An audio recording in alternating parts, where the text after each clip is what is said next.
Welcome दोस्तों, आप सभी का स्वागत है इंडियन अफेयर्स पर। आज हम शुरू करने वाले हैं कम्युनिकेशन सिस्टम के कुछ इंपॉर्टेंट क्वेश्चंस और क्वेश्चंस के माध्यम से आपको थ्योरी कंप्लीट करवाई जाएगी। जो थोड़ी सी थ्योरी थी, जो जानना आपके लिए इंपॉर्टेंट था, वो मैंने पिछले लेक्चर में बता दिए हैं कि क्या-क्या एलिमेंट होते हैं। आप एलिमेंट बस जान जाओ अच्छे से उनको एक बार, फिर बाकी मैं पूरा आपको करवा दूंगा। जो भी थ्योरी है वो क्वेश्चन के माध्यम से पूरी करवा दी जाएगी, ठीक है ना। चलिए शुरू करते हैं। आज का पहला क्वेश्चन आ गया है और आपसे पूछा गया है कि किसी भी संचार प्रणाली के लिए कितने तत्वों की आवश्यकता होती है। देखिए, मैंने आपको बताई थी कि जो कम्युनिकेशन सिस्टम होता है, communication communication system communication system में मैंने आपको बताया था कि जो टोटल एलिमेंट होते हैं वो होते हैं कितने। टोटल तत्व, टोटल एलिमेंट होते हैं 14। कितने होते हैं? 14, ठीक है ना। लेकिन जो एसेंशियल होते हैं, एसेंशियल, जो बहुत ज्यादा आवश्यक तत्व होते हैं, वो होते हैं मेनली तीन। ठीक है ना। आंसर ए सही हो जाएगा। अब तीन ये कौन कौन से होते हैं? पहला तो आपका होगा ट्रांसमीटर, दूसरा यहां पर होता है रिसीवर, और इन दोनों के बीच में यहां पर होता है मीडियम, मतलब चैनल। मीडियम भी बोल सकते हैं, चैनल, ठीक है ना। ये तीन तत्व होते हैं जो सबसे ज्यादा इंपॉर्टेंट होते हैं, पहला, दूसरा और तीसरा। ये एसेंशियल है, इनके बिना कम्युनिकेशन नहीं हो सकता। ओके, अगला क्वेश्चन देखते हैं।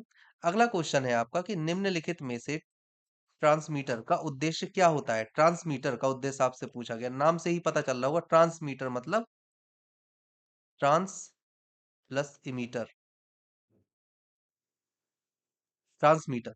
ट्रांसमीटर का मतलब क्या होता है? ट्रांसमीटर का मतलब होता है जो कि सिग्नल को दूर तक भेजता है। यहां पर अगर ट्रांसमीटर लगा हुआ है ये एक, तो यहां से सिग्नल जाएगा, ठीक है ना। और यहां पर क्या होगा? एक यहां पर होता है रिसीवर, जो कि सिग्नल को एक्सेप्ट करता है। तो यहां पर ट्रांसमीटर होता है, यहां पर होता है रिसीवर, ठीक है ना। यहाँ पर आपके ऑप्शन दिए गए हैं। सिग्नल को विद्युत के रूप में परिवर्तित करने के लिए, विद्युत के रूप में परिवर्तित करने के लिए किस चीज का उपयोग करते हैं? ट्रांसड्यूसर का। कंफ्यूज मत होना, यहाँ पर है ट्रांसड्यूसर। दूसरा, प्राप्त सिग्नल को संचालित करने के लिए, संचालित करने के लिए कौन सा होता है? ट्रांसमीटर, ठीक है ना। तीसरा ऑप्शन है सिग्नल को उपयुक्त रूप में परिवर्तित करने के लिए, वही चीज है। देखो क्या होता है, जब फ्रीक्वेंसी बहुत ज्यादा कम होती है, फ्रीक्वेंसी बहुत ज्यादा कम है, आयाम मतलब एम्पलीट्यूड, एम्पलीट्यूड या आयाम बहुत ज्यादा कम होता है, तो हम ऐसे सिग्नल को प्रोपगेट नहीं कर पाते, मतलब कि आगे नहीं भेज सकते। तो हमें इन्हें हाई करने के लिए हम इनका करते हैं मॉड्यूलेशन, ठीक है ना। तो यहाँ पर अगर आपसे पूछा गया होता उपयुक्त रूप में परिवर्तित करने के लिए किस चीज का उपयोग किया जाता है, तो आप मॉड्यूलेटर लगाते हैं, ठीक है ना, उसके द्वारा मॉड्यूलेशन करते हैं। यहाँ पर पूछा गया है ट्रांसमीटर का उद्देश्य तो सिग्नल को संचालित करने में होता है, बी, ठीक है। और चौथा आपके पास दिया गया है ऑप्शन सिग्नल से शोर कम करने के लिए। शोर कम करने के लिए मतलब एटेन्यूएशन को कम करने के लिए हम किस चीज का उपयोग करते हैं? एम्पलीफायर का, ठीक है ना। आपको ये याद रखना है, या एटेन्यूएटर का उपयोग करते हैं। ओके, आंसर क्या हो जाएगा?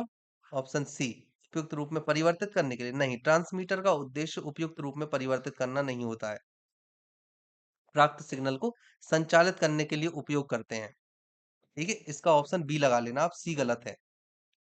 ओके, अगला क्वेश्चन देखते हैं।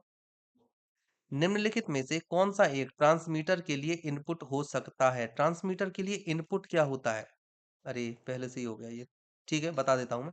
ट्रांसमीटर, देखिए यहाँ पर ये सब इंफॉर्मेशन है। इलेक्ट्रिकल सिग्नल हो गया, लाइट सिग्नल हो गया, वेव सिग्नल हो गया, वॉइस सिग्नल हो गया, ये सब इंफॉर्मेशन होते हैं, सभी सिग्नल है। लेकिन होता क्या है, देखिए, जो वॉइस सिग्नल होता है वो होता है एनालॉग फॉर्म में। ये कौन सा होता है? एनालॉग फॉर्म, एनालॉग फॉर्म, ठीक है। अब एनालॉग फॉर्म में क्या होता है? Voice signal, voice signal analog form में होता है। दूसरा, जो लाइट सिग्नल होता है वो भी एनालॉग फॉर्म में होता है। और तीसरा, जो वेव सिग्नल होता है, वेव तो है ही, वेव एनालॉग फॉर्म में ही होता है। तो ट्रांसमीटर किस चीज को भेजता है? जो इलेक्ट्रिकल सिग्नल होता है उसको भेजता है। तो इलेक्ट्रिकल सिग्नल मतलब ऑप्शन बी सही है। देखिए यहाँ पर होता है ट्रांसमीटर, ट्रांसमीटर के पहले लगा होता है, फिर उसके पहले लगा होता है, और उसके पहले लगा हुआ होता है ट्रांसड्यूसर, ट्रांसड्यूसर, ठीक है ना। ट्रांसड्यूसर के बाद यहाँ पर क्या लगा होता है? एम्पलीफायर, एम्पलीफायर, और यहाँ पे क्या लगा हुआ होता है, मॉड्यूलेटर। मॉड्यूलेटर ये होता है, और ये यहाँ पर लगा हुआ होता है ट्रांसमीटर। ट्रांसमीटर फिर ये आगे भेज देता है सिग्नल को चैनल में, और यहाँ पर रिसीवर के द्वारा रिसीव कर लिया जाता है। पहले डायरेक्ट रिसीव नहीं करते हैं, बिल्कुल, है ना। उसके बाद फिर यहाँ से आता है, यहाँ पर बहुत सारी चीजें होती हैं, नॉइस डिस्टॉर्शन वगैरह होता है, तो उनको हटाया जाता है। रिसीवर ने रिसीव कर लिया, यहाँ पर फिर वापस से ट्रांसड्यूसर होता है जो कि इलेक्ट्रिकल सिग्नल को कन्वर्ट करता है दोबारा से एनालॉग सिग्नल में, ठीक है ना। डीमॉड्यूलेटर होता है जो कि मॉड्यूलेशन की गई फ्रिक्वेंसी को और एम्पलीट्यूड को वापस से डीमॉड्यूलेट करता है और हमें ओरिजिनल फॉर्म में सिग्नल प्रोवाइड करता है, ठीक है ना। यहाँ का सही आंसर हो जाएगा ऑप्शन बी, विद्युत संकेत के रूप में, ठीक है ना। अगला क्वेश्चन देखते हैं। अगला क्वेश्चन है, एक चैनल या तो तार के रूप में या वायरलेस के रूप में हो सकता है। क्या तार के रूप में हो सकता है चैनल, या वायरलेस के रूप में हो सकता है? देखिए, तार के रूप में हो सकता है क्या, बिल्कुल हो सकता है। आपने केबल पढ़ी होगी, ये भी कई टाइप की होती है, जैसे कोएक्सियल केबल होती है, कोएक्सियल केबल होती है, फाइबर ऑप्टिक्स होती है ना। फाइबर ऑप्टिक्स और भी बहुत सारे होते हैं, एटसेट्रा। वहीं अगर आप वायरलेस के रूप में देखो तो आप करते हो ना, आप रेडियो वेव के फॉर्म में भी करते हो कि नहीं? रेडियो वेव के फॉर्म में भी करते हो। जो ब्लूटूथ आप करते हो, वाईफाई का इस्तेमाल कर सकते हो, वाईफाई होता है, ब्लूटूथ होता है, ये क्या है? ये भी तो एक चैनल ही है, ठीक है। तो वायरलेस और तार के माध्यम, मतलब वायरलेस और वायर्ड दोनों तरह से आप इस्तेमाल कर सकते हो। ऑप्शन ए सही है, ठीक है। अगला क्वेश्चन देखते हैं। अगला क्वेश्चन है, सिग्नल विरूपण का कारण निम्नलिखित में से क्या होता है? सिग्नल विरूपण, यहाँ पे विरूपण मतलब डिस्टॉर्शन की बात की जा रही है, ये है, ठीक है। यहाँ पर बात की जा रही है डिस्टॉर्शन की, ना कि एटीन्यूशन की। एटीन्यूशन में क्या होता है, एटीन्यूशन है, ठीक है ना। मैंने आपको बताया था, जैसे एटीन्यूशन होता है, इसमें क्या होता है, ये एक मान लीजिए ओरिजिनल सिग्नल है, ठीक है ना, ये ओरिजिनल है। फिर एटीन्यूएट होके सिग्नल को क्या होता है, इस सिग्नल, ये सिग्नल चेंज हो जाएगा थोड़ा सा ऐसा, जिसे आप वापस से प्राप्त कर सकते हो, ये एट्यूनेटेड सिग्नल है, ठीक है। और फिर इसे आप ओरिजिनल सिग्नल में वापस से प्राप्त कर सकते हो, ऐसा नहीं है कि इसे आप प्राप्त नहीं कर सकते, ओरिजिनल में प्राप्त कर सकते हो। लेकिन एटीन्यूएशन में क्या होता है, इसकी फ्रीक्वेंसी, एट सॉरी डिस्टॉर्शन में फ्रीक्वेंसी और एम्पलीट्यूड ये अलग हो जाते हैं। समझ में आ रही है बात? फ्रीक्वेंसी और एम्पलीट्यूड अलग हो जाते हैं, जिससे कि दोबारा रिकवर करना बहुत ज्यादा मुश्किल हो जाता है। इस वजह से जो सिग्नल होता है विरूपित हो जाता है, इसकी वजह से क्या होता है, सिग्नल विरूपित हो जाता है। विरूपित मतलब डिस्टॉर्टेड हो जाता है, ये होता है। अलग अलग हो गए तो सिग्नल डिस्टॉर्टेड हो गया। ओके, तो क्या आंसर लगा दोगे आप? डिस्टॉर्शन में मैंने बता दिया क्या होता है, फ्रीक्वेंसी और एम्पलीट्यूड का। अब देखिए, आपसे डिस्टॉर्शन पूछा गया, मतलब signal, speed of the signal, बिल्कुल नहीं। स्पीड क्या होती है, स्पीड होती है 2G, 3G, 5G। इससे क्या सिग्नल चेंज हो रहा है? नहीं हो रहा है, बस स्पीड कम हो रही है। 3G में चलाओगे तो और अच्छा चलेगा, 5G में चलाओगे और अच्छा चलेगा, तो स्पीड कम ज्यादा हो रही है, पर सिग्नल वही है, थोड़ी देर से आएगी चीज, पर डेटा वही आएगा। दूसरा होता है wearing down the essential element, नहीं। अब्सेंस ऑफ चैनल या channel imperfection, absence of channel, बिल्कुल नहीं। चैनल इम्परफेक्शन ये हो सकता है, ऑप्शन डी, ठीक है। अगर चैनल सही नहीं है, अपूर्ण है, तो सिग्नल पूरी तरह से नहीं पहुंच पाएगा आप तक। समझ गए, ये होता है। अगला देखते हैं। जैसे आपने देखा होगा कि अगर सिग्नल क्या कहते हैं, अपूर्ण होता है, जब आपने देखे होंगे कि जैसे बादल वगैरह आ जाते हैं, जब बहुत ज्यादा मौसम खराब हो जाता है, बादल छा जाते हैं, तो टाटा स्काई वगैरह बंद हो जाता है ना। इसे बोलते हैं सिग्नल का डिस्टॉर्टेड होना। ओके। अगला क्वेश्चन है, रिसीवर का कार्य क्या होता है? मैंने क्या कहा था, रिसीवर यहाँ पे होता है ट्रांसमीटर, यह है रिसीवर।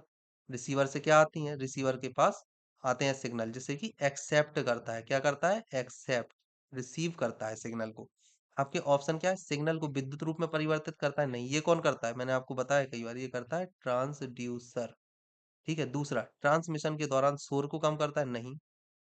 प्राप्त सिग्नल का संचालन करता है, नहीं। सिग्नल को उपयोगी रूप से परिवर्तित करता है, नहीं। यहाँ पे संचालन आप लगा देंगे, ठीक है ना। संचार प्रेषित अलग होता है, संचालन, ठीक है। संचालन करता है, ऑप्शन सी, सिग्नल को उपयोगी रूप में परिवर्तित करता है, नहीं। ठीक है, तो हो जाएगा ऑप्शन सी। अगला क्वेश्चन देख लेते हैं। अगला क्वेश्चन है, ऑड वन आउट कीजिए, मतलब कि आपको इसमें से विषम को चुनना है। रेडियो, टेलीफोन, टेलीविजन या कंप्यूटर नेटवर्किंग, क्या होगा? देखिए, आपको प्रथम दृष्टया लग रहा होगा कि कंप्यूटर नेटवर्क लगाना चाहिए, पर ये गलत है। आपको हो सकता है रेडियो, टेलीविजन या टेलीफोन में से कुछ ना लग रहा हो। देखिए यहाँ पर सही आंसर हो जाएगा टेलीविजन, ऑप्शन बी। मैं आपको बताता हूँ ऐसा क्यों है। देखिए अगर आप रेडियो को देखो, एक तरफ लिखते हैं रेडियो, दूसरी तरफ लिखते हैं उसी तरफ लिखते हैं टेलीविजन, टेलीविजन, और फिर लिखते हैं कंप्यूटर नेटवर्क, ठीक है ना, कंप्यूटर नेटवर्किंग। और इधर पर हम लिखते हैं टेलीफोन, टेलीफोन। देखिए अगर यहाँ पर आप देखो टेलीफोन में, और यहाँ पर आप देखो रेडियो में, तो रेडियो में क्या होता है, डायरेक्ट कम्युनिकेशन नहीं है इनमें, डायरेक्ट कम्युनिकेशन नहीं है दो लोगों का, direct communication not work between two person, ठीक है ना। लेकिन यहाँ पर between two person, between two person direct communication, direct communication work, है ना।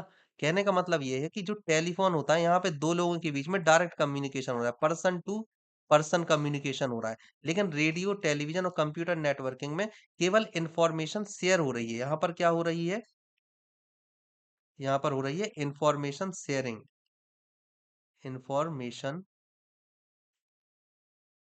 शेयरिंग हो रही है, ठीक है। और यहाँ पर क्या हो रही है, पर्सन टू पर्सन। ये याद रखना प्लीज, है ना, भूलना मत, ये पर्सन टू पर्सन है, इसलिए ये क्वेश्चन बहुत ज्यादा इंपॉर्टेंट भी हो जाता है। कई लोग इसको गलत करके आएंगे, आपसे नहीं होना चाहिए गलत, ठीक है ना। अब देखिए अब अगला क्वेश्चन देखते हैं हम। हम्म अगला क्वेश्चन है, अगला क्वेश्चन आपसे पूछा गया है, स्रोत द्वारा उत्पादित जानकारी का विद्युत एनालॉग क्या होता है। विद्युत एनालॉग मतलब इलेक्ट्रिकल एनालॉग क्या होता है, आपको ये बताना है। आपके ऑप्शन है और एटीन्यूशन, दूसरा एम्प्लीकेशन, तीसरा सिग्नल या मॉड्यूलेशन। ऑब्वियसली सिग्नल, ठीक है। क्या होता है एनालॉग, इलेक्ट्रिकल एनालॉग क्या होता है। देखिए एनालॉग फॉर्म में होते हैं सिग्नल पहले, फिर उनको ट्रांसड्यूसर के द्वारा इलेक्ट्रिकल फॉर्म में कन्वर्ट किया जाता है, ठीक है। फिर इस इलेक्ट्रिकल फॉर्म को वापस से एनालॉग फॉर्म में कन्वर्ट किया जाता है। ये कौन सा एंड होता है, ये वाला एंड, ये होता है ट्रांसमीटर एंड, ट्रांसमीटर एंड पर होता है ये सारी प्रोसेस। और ये वाली प्रोसेस कहाँ होती है, ये वाली प्रोसेस होती है रिसीवर एंड पर, रिसीवर एंड पर होती है सब प्रोसेस। और ये काम करता कौन है, ये काम करता है ट्रांसड्यूसर, ट्रांसड्यूसर। और यहाँ पर भी कौन करता है, यहाँ पर भी ट्रांसड्यूसर करता है, जो कि रिसीवर एंड की तरफ होता है, ठीक है ना। ये करते हैं सिग्नल को। अगला क्वेश्चन देखते हैं। आज का अगला क्वेश्चन है, स्रोत को गंतव्य के बीच, स्रोत और गंतव्य के बीच की सबसे बड़ी दूरी क्या कहलाती है। यह है स्रोत और गंतव्य, मतलब रिसीवर और यहाँ होता है ट्रांसमीटर, ट्रांसमीटर, ट्रांसमीटर कितने दूर तक भेज सकता है सिग्नल को, इसे हम क्या बोलेंगे, रेंज। ये क्या कहलाती है, रेंज। याद रखना ये होती है रेंज, ठीक है ना। आपके ऑप्शन है मोडेम, मोडेम का उपयोग क्या होता है, मोडेम का उपयोग होता है मॉड्यूलेशन एंड डीमॉड्यूलेशन में, ठीक है। रेंज, रेंज सही ऑप्शन है। एटीन्यूएशन, एटीन्यूएशन आपको बता दिया गया। एम्पलीफिकेशन मतलब होता है एम्पलीट्यूड को इंक्रीज करने के लिए। तो सही आंसर क्या हो जाएगा, रेंज, ऑप्शन बी सही है। ओके, अगला क्वेश्चन हम देखते हैं। अगला क्वेश्चन है, उस उपकरण की पहचान करें जो एक ट्रांसमीटर, एक एम्पलीफायर और एक रिसीवर का संयोजन है। मतलब कि एक ऐसा उपकरण आपको बताना है जिसमें ट्रांसमीटर भी हो, एम्पलीफायर भी हो और रिसीवर भी हो। ऐसा एक उपकरण आपको बताना है, ये क्या हो सकता है।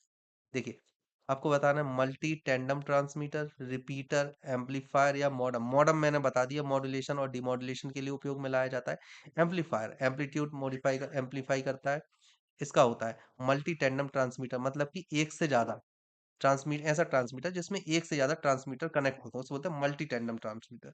इसके बाद होता है रिपीटर। देखिए रिपीटर का मतलब ये होता है, जैसे मान लीजिए ये है ट्रांसमीटर, ठीक है, ये है ट्रांसमीटर और यहाँ पर लगा हुआ है रिसीवर, ठीक है।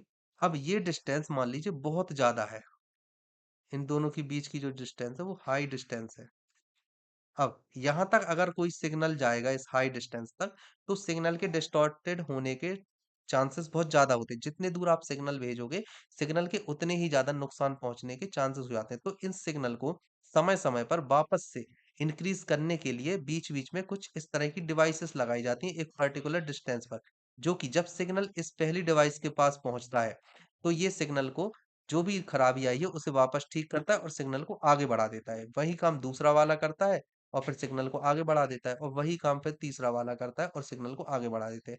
ये कितने बीच में लगे होंगे ये डिपेंड करता है इस चीज पर, डिस्टेंस पर। तो इन्हें हम बीच में लगा देते हैं, इनको हम बोलते हैं रिपीटर। ठीक है, रिपीटर, इन्हें हम बोलते हैं रिपीटर, जो कि बने हुए होते हैं ट्रांसमीटर, रिसीवर और एम्पलीफायर, तीनों का उपयोग करके इन्हें हम बोलते हैं रिपीटर। Option B. ओके, अब हम अगला क्वेश्चन देखते हैं। मूल सिग्नल की आवृत्ति के बैंड को क्या संदर्भित करता है? मूल सिग्नल, मूल सिग्नल मतलब आपका यहाँ पे बेस सिग्नल की बात की जा रही है। तो आपसे पूछा जा रहा है कि जो बैंड होता है, band of frequency of the original signal, जो ओरिजिनल सिग्नल है, इसका फ्रीक्वेंसी बैंड, आवृत्ति, आवृत्तियों के बैंड को क्या संदर्भित करता है? आपको ये बताना है। मूल सिग्नल क्या हो सकता है बताइए? Base band. ठीक है, बेस बैंड होता है।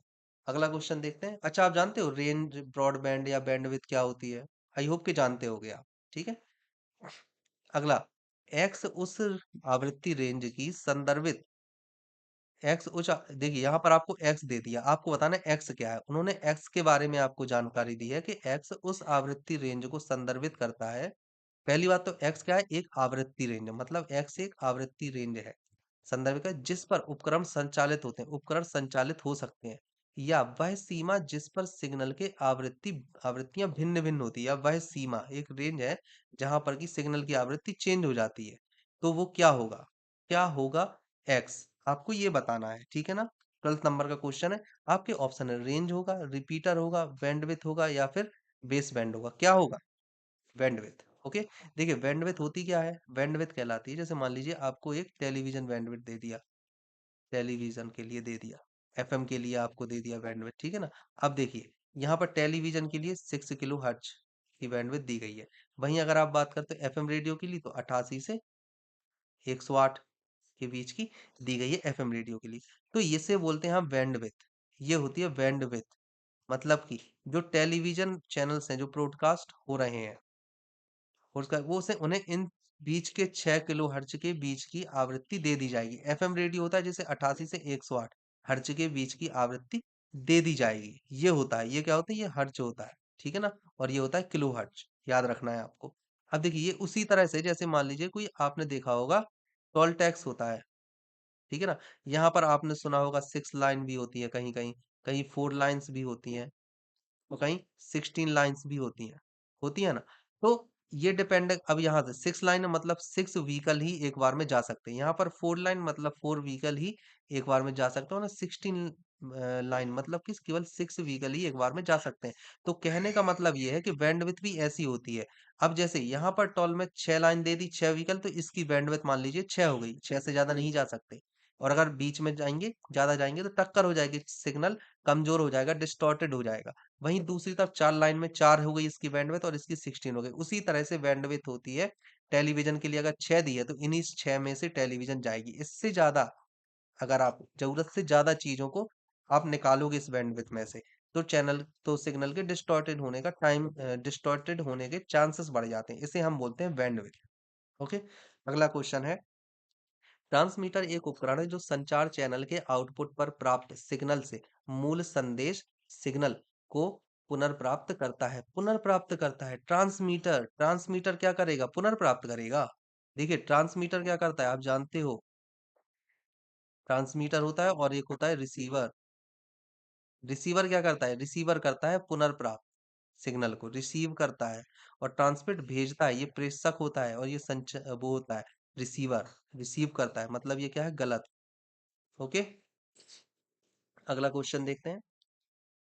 किसी सिग्नल के प्रसार के दौरान उसकी शक्ति में होने वाली हानि, शक्ति में होने वाली हानि, जहां स्ट्रेंथ की बात हो जाए, शक्ति में होने वाली हानि क्या कहलाती है? एटीन्यूएशन, एम्पलीफिकेशन, बैंडविड्थ, नॉइस, या कुछ। देखिए हानि, नॉइस नहीं होती, शक्ति में हानि नहीं हो रही, बैंडविड्थ नहीं, एम्पलीफिकेशन, इसमें तो आप एम्पलीट्यूड इंक्रीज कर रहे हो तो बढ़ रही है शक्ति। एटीन्यूएशन होती है जिसमें शक्ति में हानि होती है, क्षीणन। हिंदी में पढ़ोगे तो आराम से हो जाएगा, क्षीणन। मैंने आपको बताया था ओरिजिनल सिग्नल ऐसा है, और एटीन्यूएटेड सिग्नल कैसा हो जाता है, ये हानि हो गई। छोटा था पहले, इतनी थी इसकी एम्पलीट्यूड, और अब बस इतना रह गया। ठीक है ना, तो नुकसान हो गया। इसको दोबारा से रिकवर कर सकते हैं हालांकि, तो वापस से इतना हो जाएगा, इसे बोलते हैं। ठीक है, अगला क्वेश्चन देखते हैं। संचार शब्द का क्या अर्थ होता है? संचार शब्द transfer of information, transfer of bytes, transfer of knowledge, या transfer of fund, transfer of information, communication, transfer of information. Okay, चलिए नेक्स्ट। उस उपकरण का नाम बताइए जो ऊर्जा उस उपकरण का नाम बताइए जो ऊर्जा को एक रूप से दूसरे रूप में परिवर्तित करता है। कई बार बताया गया है, क्या होता है? क्या ये ट्रांसफॉर्मर होता है? नहीं। मॉडम नहीं। मॉडम किसके लिए उपयोग किया जाता है? मॉड्यूलेशन और डीमॉड्यूलेशन के लिए। रिपीटर चैनल को आगे भेजने के लिए उपयोग में लाया जाता है, जो किससे बना होता है? ट्रांसमीटर, रिसीवर और एम्पलीफायर, तीन चीजों से बना हुआ होता है रिसीवर। वहीं इसके लिए हम क्या करते हैं? मॉड्यूलेशन और डीमॉड्यूलेशन दोनों का उपयोग के लिए लाया जाता है। और ये होता है जो कि एनालॉग को इलेक्ट्रिकल में कन्वर्ट कर देता है, और सेम उल्टा भी कर सकता है, ये इलेक्ट्रिकल को एनालॉग में कन्वर्ट करता है। ये करता है रिसीवर एंड पर, और ये करता है ट्रांसमीटर एंड पर। ठीक है ना, याद रखना है आपको। तो सही आंसर क्या हो जाएगा? जो ऊर्जा को एक रूप से दूसरे रूप में परिवर्तित करता है, आंसर हो जाएगा ट्रांसड्यूसर, ऑप्शन सी। ओके, आज का 17 क्वेश्चन है। रिसीवर के अंत में मॉड्यूलेटेड तरंग से मूल सूचना सिग्नल को पुनर्प्राप्त करने की प्रक्रिया क्या कहलाती है? मूल सूचना सिग्नल मतलब कि देखिए, मैंने आपको बताया था कि मॉड्यूलेशन कब किया जाता है। देखिए, मान लीजिए कोई सिग्नल है, ठीक है ना, इसकी क्या होती है? फ्रीक्वेंसी मतलब आवृत्ति कम है, और दूसरा होता है एम्पलीट्यूड।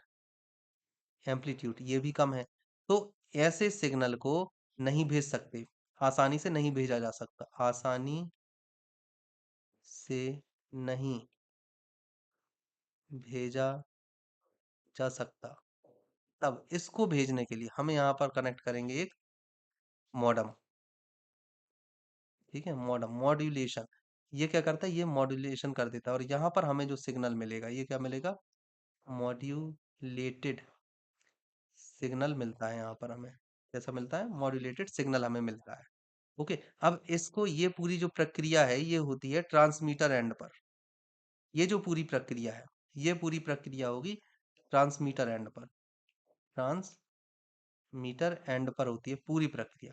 अब इसके आगे जो होती है, डीमॉड्यूलेशन होता है। Demodulation at receiver end. ठीक है ना, ये रिसीवर एंड पर होता है डीमॉड्यूलेशन। तो सही आंसर क्या हो जाएगा? मॉड्यूलेशन का उल्टा डीमॉड्यूलेशन, ऑप्शन बी। ओके, चलिए आज का 17 क्वेश्चन हो चुका है। अब हम देखते हैं 18 क्वेश्चन। किसी दिए गए सिग्नल के लिए आवश्यक संचार प्रणाली निम्नलिखित में से किस पर निर्भर करती है? आवश्यक संचार प्रणाली की यहाँ पर बात हो रही है। संचार प्रणाली, आपके ऑप्शन दिए गए हैं। Band of frequency, length of the channel, size of transmitter, या साइज ऑफ कलेक्टर, किस पर डिपेंड करती है? सही आंसर बताइए। तो बैंड ऑफ फ्रीक्वेंसी पर डिपेंड करती है। देखिए, आपको बताया गया था कि हर चीज का बैंड होता है। अगर आप एफएम के लिए देखो तो 88 से 108, अगर आप टेलीविजन के लिए देखो तो 6 किलो हर्ट्ज की रेंज की चीज दी जाती है आपको। ठीक है ना, वहीं चैनल की लेंथ से कोई मतलब नहीं। अगर लेंथ ज्यादा है तो आप रिपीटर का इस्तेमाल कर सकते हो, कम है तो डायरेक्ट भी भेज सकते हो। ठीक है, इसके अलावा साइज ऑफ ट्रांसमीटर नहीं, साइज ऑफ ट्रांसमीटर से बस सिग्नल की जो तीव्रता है वो कम हो जाएगी। अगर आप साइज कम रखते हो तो ट्रांसमिट धीरे धीरे होगा, अगर ज्यादा कर दोगे तो ज्यादा तेजी से हो जाएगा। सेम कलेक्टर मतलब रिसीवर की, यहाँ पर कलेक्टर मतलब यहाँ पर रिसीवर की बात की जा रही है। रिसीवर में भी सेम होगा, अगर बड़ा है तो जल्दी रिसीव कर लेगा, और अगर छोटा है तो कम रिसीव करेगा। अब हम देखते हैं यहाँ पर सही आंसर क्या हो जाना चाहिए। संचार प्रणाली निम्नलिखित में से किस पर निर्भर करती है? तो सही आंसर यहाँ पर हो जाएगा आपका option A, band of frequency, संचार प्रणाली। ठीक है, चलिए अगला क्वेश्चन है 19। बाक संकेत के लिए आवृत्ति रेंज क्या है? सही आपके ऑप्शन है 20 हर्ट्ज से 20 किलो हर्ट्ज, 20 से 20 मेगा हर्ट्ज, 300 से 3100 हर्ट्ज तक, और 30 से 310 हर्ट्ज तक। क्या सही आंसर है? आपको ये याद करना है, 30 से 3100, मतलब कि 30 हर्ट्ज से 3100 हर्ट्ज तक। तो ये बैंड विड्थ कितनी हो गई इसकी, बताइए? बैंडविड्थ हो गई इसकी 2800। तो कभी कभी क्वेश्चन ऐसा भी पूछा जा सकता है कि वाक संगीत के लिए कितनी बैंड दी गई है, तो आपको याद होना चाहिए 2800 की बैंड दी गई है। और वैसे कितना होता है आंसर? 300 हर्ट्ज से 3100 हर्ट्ज तक। ओके, याद रखना है आपको। अगला क्वेश्चन देखते हैं, क्वेश्चन नंबर 20। ओके, 20 क्वेश्चन है, संगीत प्रसारित करने की आवृत्ति कितनी होती है? लो, हाई, मॉडरेट या वेरी हाई, आपको बताना है। लेकिन उससे पहले आपको पता होना चाहिए कि ये आवृत्ति कहलाती क्या है।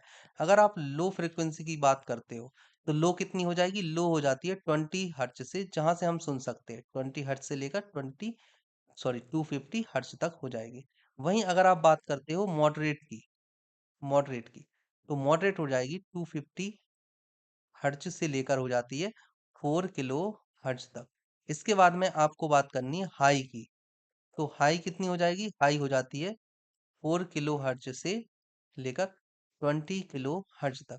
और मानव सुन सकता है केवल इन तीनों को, मतलब 20 हर्ट्ज से लेकर 20 किलो हर्ट्ज तक इन्हें आप सुन सकते हैं। उसके बाद हो जाती है वेरी हाई, अगली वेरी हाई कितनी हो जाएगी? Greater than 20 kilo hertz. अब देखिए, वेरी हाई में तो आप चलाओगे नहीं, क्योंकि आप उसे सुन ही नहीं सकते। लो में म्यूजिक सुनने की कोई जरूरत है नहीं, लो में तो बात की जाती है, म्यूजिक नहीं सुनी जाती है। तो आप कितनी चलाओगे? हाई फ्रिक्वेंसी में, ठीक है ना। सही आंसर क्या हो जाएगा? High, option B. ओके, अगला क्वेश्चन देखते हैं, 21। कहा गया है एक टीवी सिग्नल 6 मेगाहर्ट्ज की बैंडविड्थ के साथ आवंटित किया जाता है। मैंने आपको पहले ही बता दिया है, टीवी सिग्नल आवंटित किया जाता है 6 मेगाहर्ट्ज के साथ, आवृत्ति के साथ, ऑप्शन ए। पहले बताया था क्वेश्चंस में। ओके, 22 नंबर का क्वेश्चन है, फाइंड द ट्रू स्टेटमेंट। सत्य कथन आपको बताना है। हार्मोनिक का मान तरंग रूप में उसके योगदान के बराबर होता है। हार्मोनिक का मान तरंग रूप में उसके योगदान के सीधे अनुपातिक होता है, या हार्मोनिक का मान तरंग रूप में उसके योगदान के स्वतंत्र उसके योगदान से स्वतंत्र होता है, या मान हार्मोनिक का तरंग रूप में योगदान के व्युत्क्रमानुपाती होता है। देखिए, पहली बात तो आपको ये पता होना चाहिए कि हार्मोनिक वगैरह है क्या। देखिए क्या होता है, मान लीजिए ये है एक सिग्नल, कैसा है? ये है कोई सिग्नल है ये, ठीक है ना, ये है कोई सिग्नल, बना लेना आप, ये है सिग्नल, ठीक है। अब इस सिग्नल को किसी तरह का कोई नुकसान ना हो, आसानी से निकल पाए, तो इसको बैंडविड्थ दे दी जाती है। मतलब कि मान लीजिए ये है बैंडविड्थ, ठीक है, बैंडविड्थ ये है। और जितनी ज्यादा बैंडविड्थ होगी, सिग्नल उतनी आसानी से निकलेगा। अगर बैंडविड्थ छोटी हुई, मान लीजिए सिग्नल ये है, ठीक है, और बैंडविड्थ इतनी ही दी आपने, तो डिस्टॉर्टेड नहीं हो जाएगा। तो इसलिए बैंडविड्थ ज्यादा से ज्यादा रखी जाती है हार्मोनिक, मतलब सिग्नल से। तो जिससे कि बैंडविड्थ ज्यादा होने पर ये सिग्नल को आसानी से, या हार्मोनिक को, अगर बैंडविड्थ ज्यादा है तो हार्मोनिक आसानी से इसमें समायोजित हो जाएगा। जो हार्मोनिक होता है, एक तरह से सिग्नल की ही हम बात कर रहे हैं। हार्मोनिक मतलब एक तरह से सिग्नल, आप ऐसा मान मान लीजिए समझने के लिए, ठीक है ना। तो एक सिग्नल की ही बात की जा रही है। अगर बैंडविड्थ में आप बैंडविड्थ अगर आप बड़ा लेते हो हार्मोनिक से, तो आसानी से हार्मोनिक उसमें समायोजित हो जाता है, ठीक है ना। ये है हार्मोनिक, मान लीजिए ये है हार्मोनिक, तो आसानी से समायोजित हो गया बैंडविड्थ में। अब बात आती है कि बैंडविड्थ में जब अगर ये समायोजित हो गया है, तो इससे जानकारी नष्ट नहीं होगी। अगर समायोजित नहीं हो जाता, जानकारी नष्ट हो जाती। तो इसीलिए बोला जाता है कि हार्मोनिक का जो तरंग रूप होता है ना, वो व्युत्क्रमानुपाती होता है। मतलब कि अगर हार्मोनिक छोटा है हार्मोनिक, तो सिग्नल डिस्टॉर्टेड नहीं होगा। और अगर हार्मोनिक बड़ा है, तो सिग्नल जो होता है डिस्टॉर्टेड, मतलब कि कुछ ना कुछ सिग्नल को नुकसान पहुंच सकता है। इसलिए बोला जाता है कि जो हार्मोनिक का तरंग रूप होता है ना, उसका योगदान व्युत्क्रमानुपाती होना चाहिए। हार्मोनिक के तरंग रूप छोटे से छोटा होना चाहिए, जितना छोटा होगा उतना अच्छा। ओके, अगला क्वेश्चन देखते हैं, 23वां।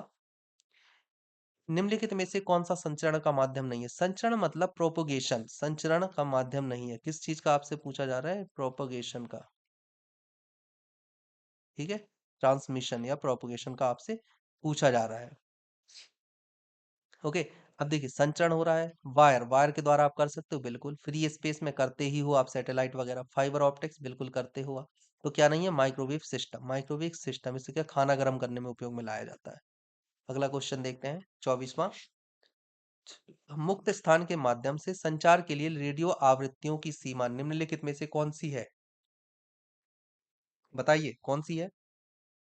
हम्म, हमने ऑलरेडी इस बारे में बात की है। देखिए, जो रेडियो फ्रिक्वेंसी यहाँ पर आपसे बात की जा रही है, रेडियो फ्रिक्वेंसी की, ये है रेडियो फ्रिक्वेंसी। और रेडियो फ्रिक्वेंसी की अगर आपसे बात की जा रही है, तो आप कितना होगा? पहली बात तो आपको ये पता होना चाहिए कि रेडियो फ्रिक्वेंसी की आवृत्ति कितनी होती है, 3 किलो हर्ट्ज से 300 गीगाहर्ट्ज तक। ये क्वेश्चन कई बार आया है, देखो वेरियस एग्जाम में इस तरह का जो क्वेश्चन है ना, ये वाला क्वेश्चन आया है। ये और इसका आंसर हमेशा ये रहता है। तो आप इसको याद करो, 3 किलोहर्ट्ज से 300 गीगाहर्ट्ज रेडियो फ्रीक्वेंसी, ठीक है ना। तो आपको यहाँ पर क्या है, यहाँ पर हर्ट्ज से किलोहर्ट्ज है, गलत। यहाँ पर है मेगाहर्ट्ज से गीगाहर्ट्ज, गलत। यहाँ है किलोहर्ट्ज से गीगाहर्ट्ज, बिल्कुल ये सही होगा, चौथा गलत। तो ऑप्शन सी सही हो जाएगा। आपको ये याद रखना है, ये कुछ ये डेटा बहुत ज्यादा इंपॉर्टेंट है, ये वाला। तीन तीन से 3 किलोहर्ट्ज से 300 गीगाहर्ट्ज। एक टेलीविजन के लिए मैंने बताया था 6 मेगाहर्ट्ज है ना, 6 मेगाहर्ट्ज की मैंने बताया था बैंड दिया गया। और एक एफएम के लिए मैंने बताया था कि 88 से 108 हर्ट्ज वाला बैंड, ठीक है ना। ये जो तीन चीजें हैं ना, ये बहुत ज्यादा इंपॉर्टेंट है और पूछी जाती हैं वेरियस एग्जाम्स में। अगला क्वेश्चन देखते हैं, 25 नंबर का क्वेश्चन, जो आज का आखिरी क्वेश्चन होने वाला है। निम्नलिखित में से ऑप्टिकल संचार की सीमा को पहचाने। ऑप्टिकल संचार मतलब फाइबर ऑप्टिक्स की यहाँ पर बात की जा रही है। ऑप्टिकल संचार मतलब लाइट के फॉर्म में आप कम्युनिकेशन कैसे कर सकते हैं, उसकी बात की जा रही है। विजुअल टू अल्ट्रावायलेट, विजुअल से अल्ट्रावायलेट में करते हो क्या आप? बताइए। अगला है microwave to ultraviolet, microwave to X-ray, या एक्सरेज टू गामा। बताइए क्या है आंसर? बी। ओके, तो बच्चों आज के लिए इतना काफी है। बाकी के क्वेश्चन हम कल करेंगे। और कम्युनिकेशन सिस्टम के जो मैं आपको क्वेश्चन करवाऊंगा, लगभग 100 के आसपास हम क्वेश्चन करने वाले हैं। और इन्हीं क्वेश्चंस में से आएंगे, एज इट इज क्वेश्चन आएंगे इनमें से, है ना। जो भी मैं आपको क्वेश्चन के माध्यम से थ्योरी बता रहा हूँ, उसको अच्छे से ध्यान रखना। बीच बीच में जो इंपॉर्टेंट क्वेश्चंस आपको बता दे रहा हूँ, वो भी आपको याद रखना है, ठीक है। तो कल मिलते हैं। लेक्चर देखने के लिए थैंक्स। प्लीज चैनल को सब्सक्राइब कर दीजिए, लाइक कर दीजिए, शेयर कर दीजिए, और अपने दोस्तों के साथ इसे बांटिए, ज्यादा से ज्यादा शेयर कीजिए, ठीक है। तो कल मिलते हैं, थैंक यू।